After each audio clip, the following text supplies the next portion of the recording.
ಅಮೆರಿಕದಲ್ಲಿ ಭಾರತೀಯ ಶಿಕ್ಷಕಿಗೆ ಗೆಲುವು.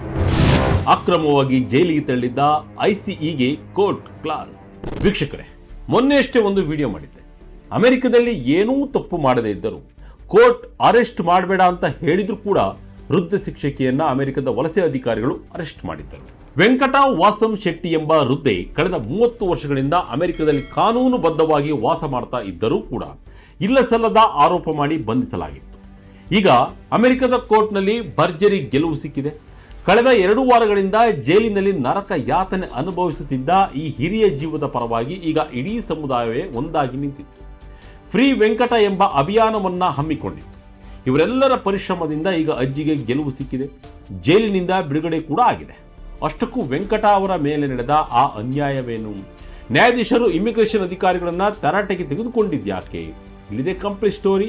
ಎಲ್ಲೂ ಸ್ಕಿಪ್ ಮಾಡದೆ ಈ ವಿಡಿಯೋ ನೋಡಿ. ವೆಂಕಟ ವಾಸಂ ಶೆಟ್ಟಿಗೆ ಬಿಡುಗಡೆಯ ಭಾಗ್ಯ. ಅಧಿಕಾರಿಗಳಿಗೆ ಚಳಿ ಬಿಡಿಸಿದ ಕೋರ್ಟ್.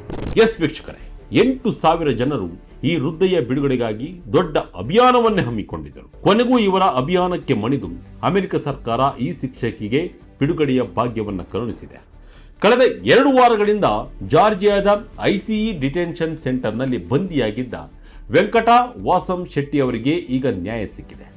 ಗುರುವಾರ ನಡೆದ ವರ್ಚುವಲ್ ಬಾಂಡ್ ಹಿಯರಿಂಗ್ನಲ್ಲಿ ಇಮಿಗ್ರೇಷನ್ ನ್ಯಾಯಾಧೀಶರು ವೆಂಕಟರವರಿಗೆ ಜಾಮೀನನ್ನು ಮಂಜೂರು ಮಾಡಿದ್ದಾರೆ. ಅತ್ಯಂತ ಅಚ್ಚರಿಯ ವಿಷಯ ಏನಂದರೆ, ವೆಂಕಟ ಅವರನ್ನ ಯಾಕೆ ಜೈಲಿನಲ್ಲಿ ಇಡಲಾಗಿತ್ತು ಎಂಬ ಬಗ್ಗೆ ಅಮೆರಿಕದ ಹೋಮ್ಲ್ಯಾಂಡ್ ಸೆಕ್ಯೂರಿಟಿ ಬಳಿ ಸರಿಯಾದ ಉತ್ತರವಿರಲಿಲ್ಲ. ನ್ಯಾಯಾಧೀಶರು DHS ಅಧಿಕಾರಿಗಳನ್ನು ನೇರವಾಗಿ ಪ್ರಶ್ನೆ ಮಾಡ್ತಾರೆ. ಈ ಮಹಿಳೆ ದೇಶ ಬಿಟ್ಟು ಓಡಿ ಹೋಗುವ ಅಪಾಯವಿದೆಯಾ ಎಂಬುದನ್ನು ಸಾಬೀತುಪಡಿಸಲು ನಿಮ್ಮ ಬಳಿ ಏನಾದರೂ ಪುರಾವೆ ಇದೆಯಾ ಅಂತ ಕೇಳ್ತಾರೆ. ಆದರೆ ಅಧಿಕಾರಿಗಳ ಬಳಿ ಯಾವುದೇ ಪುರಾವೆ ಇರಲಿಲ್ಲ. ಕೊನೆಗೆ ನ್ಯಾಯಾಧೀಶರು $7,500 ಮೊತ್ತದ ಬಾಂಡ್ ಮೇಲೆ ವೆಂಕಟ ಅವರ ಬಿಡುಗಡೆಗೆ ಆದೇಶವನ್ನು ನೀಡಿದ್ದಾರೆ. ಕೋರ್ಟ್ನಲ್ಲಿ ಗೆದ್ದಿದ್ದರೂ ಜೈಲಿಗೆ ತಳ್ಳಿದ್ದು ಯಾಕೆ? ಐಸಿಇ ಅಧಿಕಾರಿಗಳ ದರ್ಪಕ್ಕೆ ಭಾರತೀಯ ಅಜ್ಜಿ ಕಣ್ಣೀರು. ಈ ಪ್ರಕರಣದ ಅಸಲಿ ನೋವಿನ ಸಂಗತಿ ಇರುವುದು ಇಲ್ಲೇ. ವೆಂಕಟ ವಾಸಂ ಶೆಟ್ಟಿರವರು ಕಳೆದ ಮೇ ತಿಂಗಳಲ್ಲೇ ನ್ಯಾಯಾಲಯದಲ್ಲಿ ತಮ್ಮ ವಲಸೆ ಸಂಬಂಧಿತ ಪ್ರಕರಣವನ್ನು ಗೆದ್ದಿದ್ದರು. ನ್ಯಾಯಾಲಯವು ಅವರ ವಿರುದ್ಧದ ಎಲ್ಲ ಆರೋಪಗಳನ್ನು ವಜಾಗೊಳಿಸಿತ್ತು. ವೆಂಕಟರವರು ಅಮೆರಿಕದ ಪ್ರತಿಯೊಂದು ವಲಸೆ ನಿಯಮವನ್ನು ಚಾಚು ತಪ್ಪದೆ ಪಾಲಿಸಿದರು. ಪ್ರತಿಯೊಂದು ಅಪಾಯಿಂಟ್ಮೆಂಟ್ಗೆ ಸರಿಯಾದ ಸಮಯಕ್ಕೆ ಹಾಜರಾಗಿದ್ದರು. ಹೀಗಿದ್ದರೂ ಸಹ ಕಳೆದ 2 ವಾರಗಳ ಹಿಂದೆ ಐಸಿಇ ಅಧಿಕಾರಿಗಳು ದಿಢೀರನೆ ಅವರನ್ನು ವಶಕ್ಕೆ ಪಡೆದು ಜಾರ್ಜಿಯಾದ ಜೈಲಿಗೆ ಕಳುಹಿಸಿದ್ದರು. ಒಬ್ಬ ವಿಶೇಷ ಚೇತನ ಮಕ್ಕಳ ಶಿಕ್ಷಕಿಯನ್ನ ಯಾವುದೇ ಕಾರಣವಿಲ್ಲದೆ ಜೈಲಿನಲ್ಲಿ ಇಟ್ಟಿದ್ದು ಅಮೆರಿಕ ಕಾನೂನು ವ್ಯವಸ್ಥೆಯ ದೊಡ್ಡ ವೈಫಲ್ಯವೆಂದು ವಿಶ್ಲೇಷಣೆ ಮಾಡಲಾಗ್ತಾ ಇದೆ. ಇದನ್ನು ಕೇವಲ ತಪ್ಪು ಎನ್ನುವುದಕ್ಕಿಂತ ಅಕ್ರಮ ಬಂಧನ ಎಂದು ಕರೆಯಲಾಗ್ತಾ ಇದೆ. ವೆಂಕಟ ಪರವಾಗಿ ನಿಂತ 8,000 ಜನರ ಧ್ವನಿ. ವೆಂಕಟ ಅವರಿಗೆ ನ್ಯಾಯ ಸಿಗಲು ಕೇವಲ ವಕೀಲರು ಮಾತ್ರ ಕಾರಣವಲ್ಲ, ಅವರ ಪರವಾಗಿ ನಿಂತ ಇಡೀ ಸಮುದಾಯವೇ ಈ ಗೆಲುವಿಗೆ ಕಾರಣ. ವರ್ಚುವಲ್ ವಿಚಾರಣೆಯ ಸಮಯದಲ್ಲಿ ವೆಂಕಟರವರು 50ಕ್ಕೂ ಹೆಚ್ಚು ಕುಟುಂಬದ ಸದಸ್ಯರು, ಸಹೋದ್ಯೋಗಿಗಳು ಮತ್ತು ಸ್ನೇಹಿತರು ಲೈವ್ ಆಗಿ ಹಾಜರಿದ್ದರು. ಇದು ಆ ನ್ಯಾಯಾಧೀಶರಿಗೂ ಆಶ್ಚರ್ಯ ತಂದಿತ್ತು. ಅಷ್ಟೇ ಅಲ್ಲ, ವೆಂಕಟರವರ ಬಿಡುಗಡೆಗೆ ಆಗ್ರಹಿಸಿ ನಡೆಸಲಾದ ಆನ್ಲೈನ್ ಅರ್ಜಿಗೆ ಬರೋಬ್ಬರಿ 8,000ಕ್ಕೂ ಹೆಚ್ಚು ಜನರು ಸಹಿ ಹಾಕಿದರು. ವೇಕ್ ಕೌಂಟಿಯ ನಿವಾಸಿಗಳು, ಶಾಲೆಯ ಸಿಬ್ಬಂದಿಗಳು ಮತ್ತು ಭಾರತೀಯ ಸಮುದಾಯದ ಜನರು ಒಂದಾಗಿ ಸೋಷಿಯಲ್ ಮೀಡಿಯಾದಲ್ಲಿ ನಡೆಸಿದ ಅಭಿಯಾನವು ಅಮೆರಿಕ ಸರ್ಕಾರದ ಮೇಲೆ ದೊಡ್ಡ ಒತ್ತಡವನ್ನು ಹೇರಿತು. ಒಬ್ಬ ವ್ಯಕ್ತಿ ಸಮಾಜದಲ್ಲಿ ಒಳ್ಳೆಯ ಹೆಸರನ್ನು ಗಳಿಸಿದರೆ ಆಪತ್ತಿನ ಸಮಯದಲ್ಲಿ ಇಡೀ ಸಮಾಜವೇ ಅವರ ಬೆನ್ನಿಗೆ ನಿಲ್ಲುತ್ತದೆ ಎಂಬುದಕ್ಕೆ ಈ ವೆಂಕಟರವರ ಪ್ರಕರಣವೇ ದೊಡ್ಡ ಸಾಕ್ಷಿ. ಕಾಂಗ್ರೆಸ್ ಮಹಿಳೆ ಡೆಬೋರಾ ರೋಸ್ ಕಿಡಿ. ವೆಂಕಟ ವಾಸಂ ಶೆಟ್ಟಿರವರ ಈ ಪ್ರಕರಣ ಅಮೆರಿಕದ ರಾಜಕೀಯ ವಲಯದಲ್ಲಿ ದೊಡ್ಡ ಚರ್ಚೆಗೆ ಕಾರಣವಾಗಿದೆ. ಅಮೆರಿಕದ ಕಾಂಗ್ರೆಸ್ ಮಹಿಳೆ ಡೆಬೋರಾ ರೋಸ್ ರವರು ಈ ಬಗ್ಗೆ ಧ್ವನಿ ಎತ್ತಿದ್ರು. ವೆಂಕಟರವರ ಬಂಧನವನ್ನ ಅವರು ಅಕ್ರಮ ಎಂದು ಬಹಿರಂಗವಾಗಿ ಕರೆದಿದ್ದರು. ವೆಂಕಟರವರು ಪ್ರತಿಯೊಂದು ನಿಯಮವನ್ನು ಪಾಲಿಸುತ್ತಿದ್ದಾರೆ. ನ್ಯಾಯಾಲಯವು ಅವರ ಪರವಾಗಿ ತೀರ್ಪು ನೀಡಿದೆ.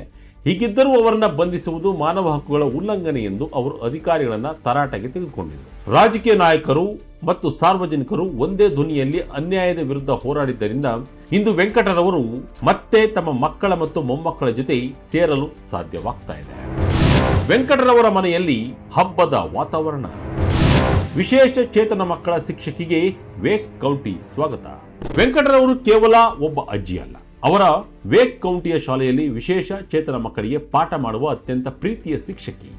ಅಂತಹ ಒಬ್ಬ ಮಹಿಳೆಯನ್ನು ಅಪರಾಧಿಯಂತೆ ಜೈಲಿನಲ್ಲಿಟ್ಟಿದ್ದು ಅವರ ಕುಟುಂಬಕ್ಕೆ ಅತೀವ ನೋವು ತಂದಿತ್ತು.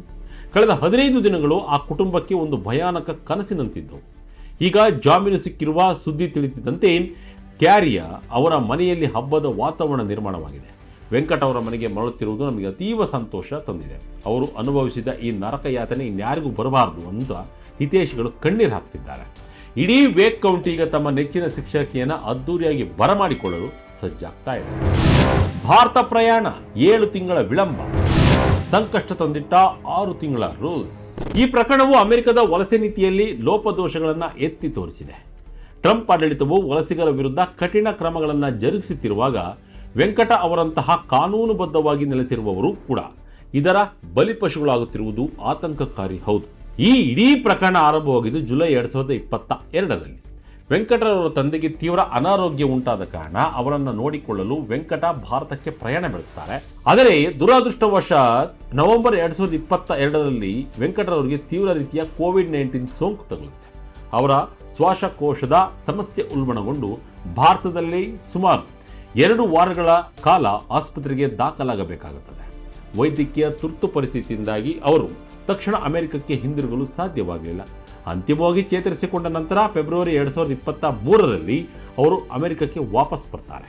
ಅಂದರೆ ಅವರು ಅಮೆರಿಕದಿಂದ ಹೊರಗಿದ್ದು ಒಟ್ಟು 7 ತಿಂಗಳುಗಳು. ಇಲ್ಲಿ ಅಮೆರಿಕದ ಇಮಿಗ್ರೇಷನ್ ನಿಯಮವೊಂದು ನಾವು ಅರ್ಥ ಮಾಡ್ಕೊಳ್ಬೇಕು. ಗ್ರೀನ್ ಕಾರ್ಡ್ ಹೊಂದಿರುವವರು 6 ತಿಂಗಳಿಗಿಂತ ಹೆಚ್ಚು ಕಾಲ ಅಮೆರಿಕದಿಂದ ಹೊರಗಿದ್ದಾರೆ. ಅವರು ಅಮೆರಿಕದ ನಿವಾಸವನ್ನು ತ್ಯಜಿಸಲು ನಿರ್ಧರಿಸಿದ್ದಾರೆಯೇ ಎಂಬ ಅನುಮಾನ ಇಮಿಗ್ರೇಷನ್ ಅಧಿಕಾರಿಗಳಿಗೆ ಬರುತ್ತದೆ. ಅಂತೆಯೇ ರೇಲಿ ಡರ್ಹ್ಯಾಮ್ ಇಂಟರ್ನ್ಯಾಷನಲ್ ಏರ್ಪೋರ್ಟ್ಗೆ ಬಂದಿಳಿದ ವೆಂಕಟ ಅವರನ್ನು DHS ಅಧಿಕಾರಿಗಳು ತಡೀತಾರೆ. ನೀವು 7 ತಿಂಗಳು ಹೊರಗಿದ್ದೀರಿ, ಅಮೆರಿಕ ತೊರೆಯುವ ಉದ್ದೇಶ ನಿಮಗಿತ್ತೇ ಎಂದು ಪ್ರಶ್ನಿಸುತ್ತಾರೆ. ಆದರೆ ಈ ಸಮಯದಲ್ಲಿ ವೆಂಕಟರವರು ನಾರ್ತ್ ಕ್ಯಾರೋಲಿನಾದಲ್ಲಿ ಹೊಸ ಮನೆ ಖರೀದಿಸುವ ಪ್ರಕ್ರಿಯೆಯಲ್ಲಿದ್ದರು ಮತ್ತು ಅವರಿಗೆ ಅಮೆರಿಕ ಬಿಡುವ ಯಾವುದೇ ಉದ್ದೇಶ ಕೂಡ ಇರಲಿಲ್ಲ.